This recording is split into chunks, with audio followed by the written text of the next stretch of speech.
Amin. Nombor 2 ni soal lagi daripada orang perempuan ada. Okey, orang perempuan belakang tu. Kita mula dengan Amin dulu, Amin. Ni tak pakat ni, kebetulan nampak dia ada terlompat-lompat tadi tu, ambil dah. Tak dengar. Habis bateri tu. Tak, mikrofon tu telah diwakaf kan. Jadi dia tak berfungsi. Okey, mikrofon swasta. okey, nama saya Amin. Soalan saya terbuka kepada semua ahli panel lah. Sebab saya rasa tajuk ni cuba memberi gambaran bahawa pasaran ni ada masalah dan ekonomi Islam dapat menyelesaikannya. Tapi dalam pembentangan ahli panel tadi banyak contoh-contoh macam mana atas nama Islam lah, zakat lah, wakaf dan sebagainya, tapi kita masih ada masalah. Saya rasa masalah utama ialah kerana adanya concentration of power lah. Kalau kita buat wakaf corporate sekalipun, kalau hanya ada satu entiti yang mengendalikannya pun, saya rasa akan ada masalah.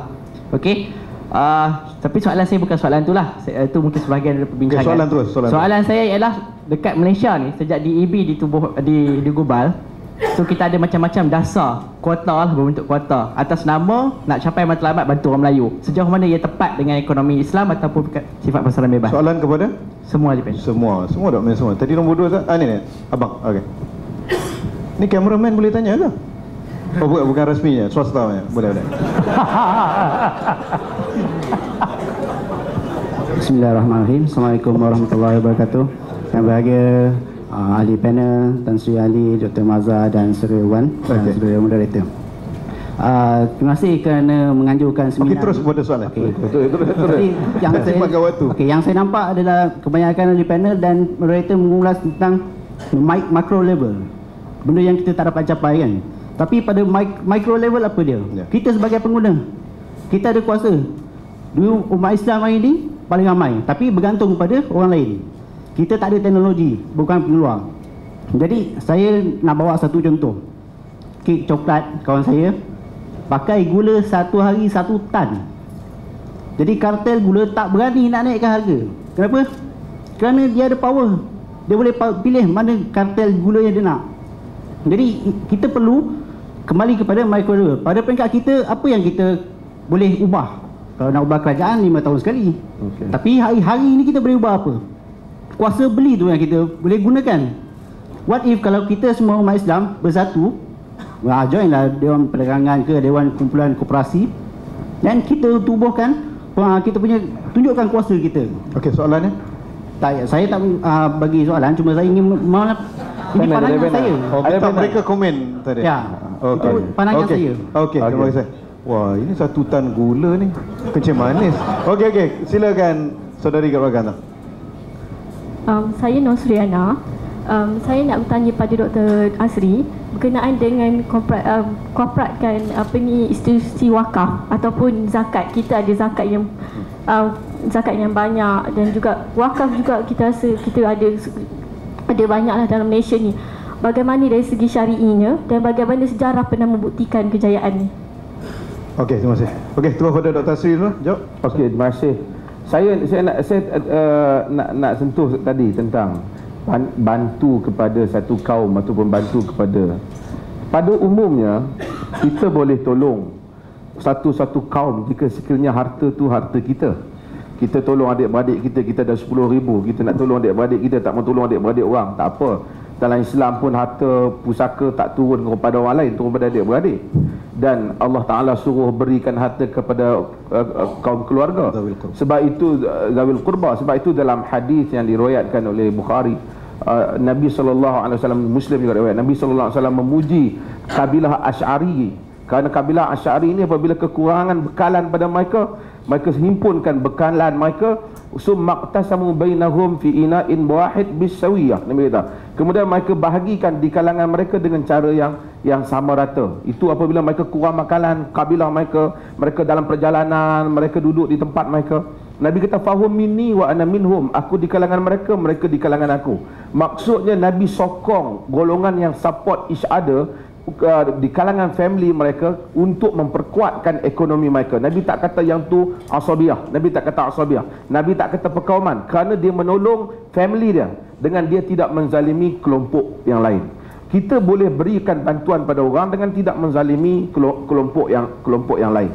Saya kalau itu yang kita lakukan secara adil dan juga tindakan-tindakan atas dasar masalah politik supaya nak mengelakkan ketidaktenteraman masyarakat dengan kita naikkan taraf kehidupan sebagai masyarakat, hak pemerintah.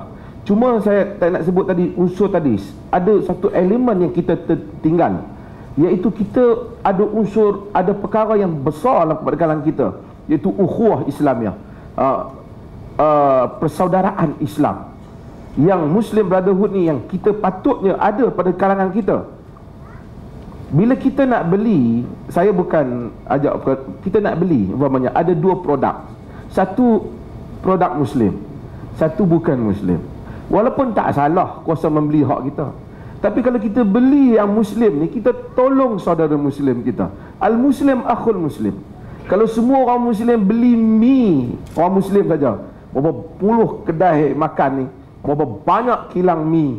Kalau semua orang beli semua sos Muslim, berapa banyak kita boleh bangunkan semua benda ni.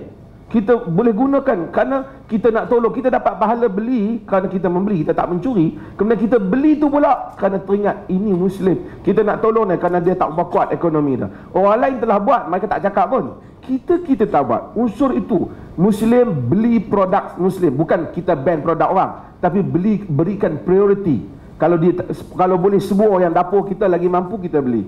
Kalaupun kedai kawan kita tu sayurnya lebih 5 sen, ataupun gobesnya ataupun kangkungnya lebih 20 sen, kita beli. Kenapa? Kita rasa tak besar mana. Kalau kita tolong orang Muslim, saya rasa kita dapat pahala. Di sudut tu kita tak perlu kempen besar-besar, teori besar. Saya beli barang, saya pesan kepada isteri saya dan saudara-saudara pesan, tolong beri produk Muslim, kita tolong mereka. Kita tak kenal pun tokek tu, tapi kita tengok Muslim, kita nak beli, kita kesian. Maksud tu saya ingat kita boleh manfaat. Okey, saya nak itu tambah tentang perkara itu. Ini kita ambil perhatian tadi soal menggunakan kekuatan ekonomi kita. Sangat penting. Kadang-kadang kita terlupa tentang hal ini, iaitu apa yang saya istilahkan selalu sebagai undi ringgit kita. Kuasa politik kita dapat exercisekan melalui undi politik. Kuasa ekonomi dapat kita benar-benar kuasai dengan menggunakan undi ringgit. Dan untuk menggunakan undi ringgit ni mudah saja pada saya, antaranya kalau kita nak ingatkan pesan antara kita.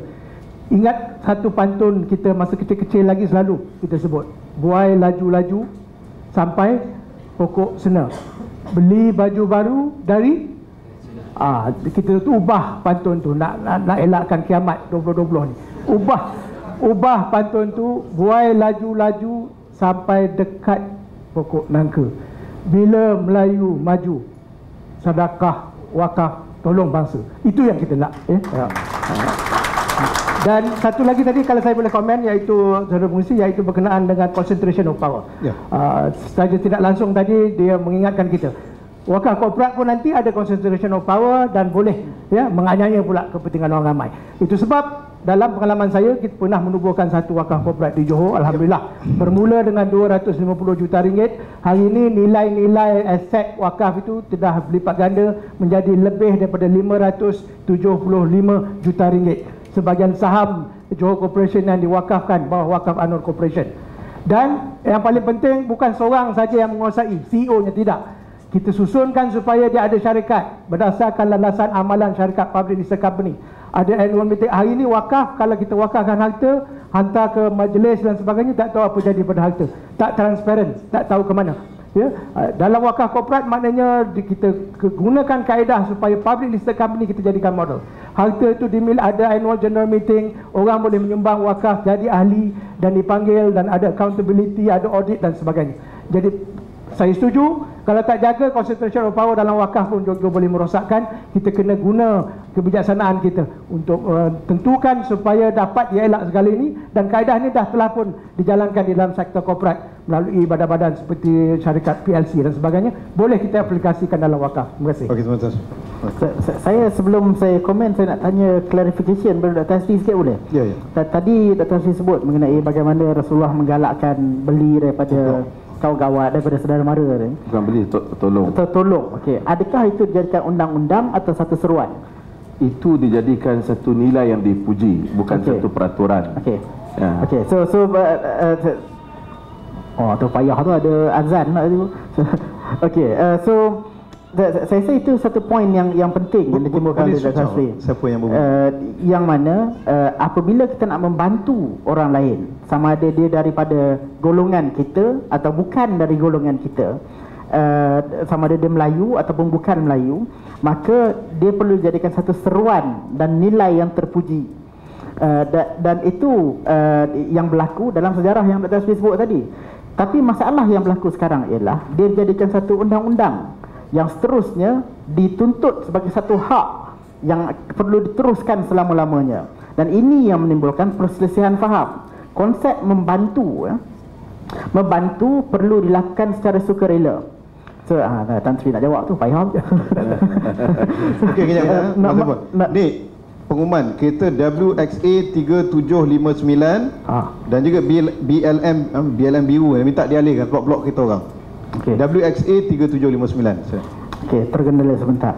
So jadi yang berlaku dalam negara kita sekarang ialah apa yang sepatutnya menjadi nilai terpuji dijadikan satu undang-undang yang suci yang tidak boleh ditegur, diperbaiki, dikaji semula. Kita kena faham apabila kita bercakap ni membantu orang lain, maka bantuan tu, apa yang dinamakan sebagai membantu ialah apabila kita tolong secara sukarela. Kalau sekiranya saya nampak Dr. Mazli memerlukan bantuan dan saya kata Dr. Mazli bolehlah saya tolong sikit, itu membantu. Kalau sekiranya yang berlaku ialah Dr. Mazli memerlukan bantuan, tiba-tiba datang Dr. Hasri kata ada tolong Dr. Mazli sekarang, kalau tidak aku bunuh engkau, itu bukan bantuan. Okey, dan kita kena faham bila kita cakap ni konsep itu paksaan. So dan bila kita cakap dalam konsep bernegara, apa yang berlaku ialah dana kerajaan ni satu entiti yang abstrak. Kerajaan bukan satu entiti yang hidup yang boleh berfikir. Kerajaan diwujudkan oleh beberapa individu yang diberi kuasa oleh masyarakat. Kerajaan tidak ada duitnya sendiri. The concept of duit kerajaan adalah satu benda yang tak ada. Dia dapat duit kita sebenarnya, duit rakyat. Bagaimana kerajaan dapat duit rakyat? Kerajaan dapat duit rakyat biasanya melalui cukai. Apa konsep cukai? Ni bagi saya 2-3 minit lagi. Apa konsep cukai? Saya pernah sebut dah rasanya kat platform ni juga. Konsep cukai ialah kalau kita pergi kat mesin ATM ni hujung-hujung bulan ni nak dapat gaji, kita keluarkan duit RM1,000 daripada mesin ATM tu, maka itu duit kita. Tapi yang berlaku dalam sistem percukaian ialah datang seorang kata daripada 1,000 tu kau bagi aku 26%, 20%, 15%, berapa persen mula. Okey, dalam bahasa biasa kita kata dia perompak. Tapi dalam bahasa kerajaan apabila dihalalkan oleh parlimen, dia dipanggil sebagai pegawai lembaga hasil dalam negeri. Okey. Maka ada unsur paksaan di situ. Dia tunjuk masa dah. Masa ada unsur paksaan di situ. Untuk memastikan kita membantu dengan cara tidak menzalimi orang lain, maka bantuan yang melalui kerajaan perlu dikurangkan, dan bantuan yang perlu dipertingkatkan ialah melalui usaha secara individu, secara voluntary, bukan melalui undang-undang yang dipaksa ke atas masyarakat. Okey, saya rasa terima kasih bagi ahli panel semua, dan kita tak ada ucapan penggulungan sebab memang dah habis waktu. Dan sekali lagi terima kasih kepada Tan Sri, kepada Datuk Dr. Sri, kepada Saudara Wan Saiful, dan terima kasih kepada Pak Penganjur dan tuan-tuan dan puan-puan sekalian. Dan saya serahkan semula kepada MC. Terima kasih kepada moderator dan juga ahli panel. Alhamdulillah, dan juga terima kasih kepada semua panel. Jadi kita seperti biasa kita rakamkan gambar yang penuh harmoni untuk menandakan kejayaan wacana kita pada petang ini. Jemput Yang Bahagia CEO Datuk Dr. Syamuddin untuk sekali. Okey, semua empat ahli panel, 3 panel dan juga moderator, kita ambil gambar sekali di hadapan. Silakan.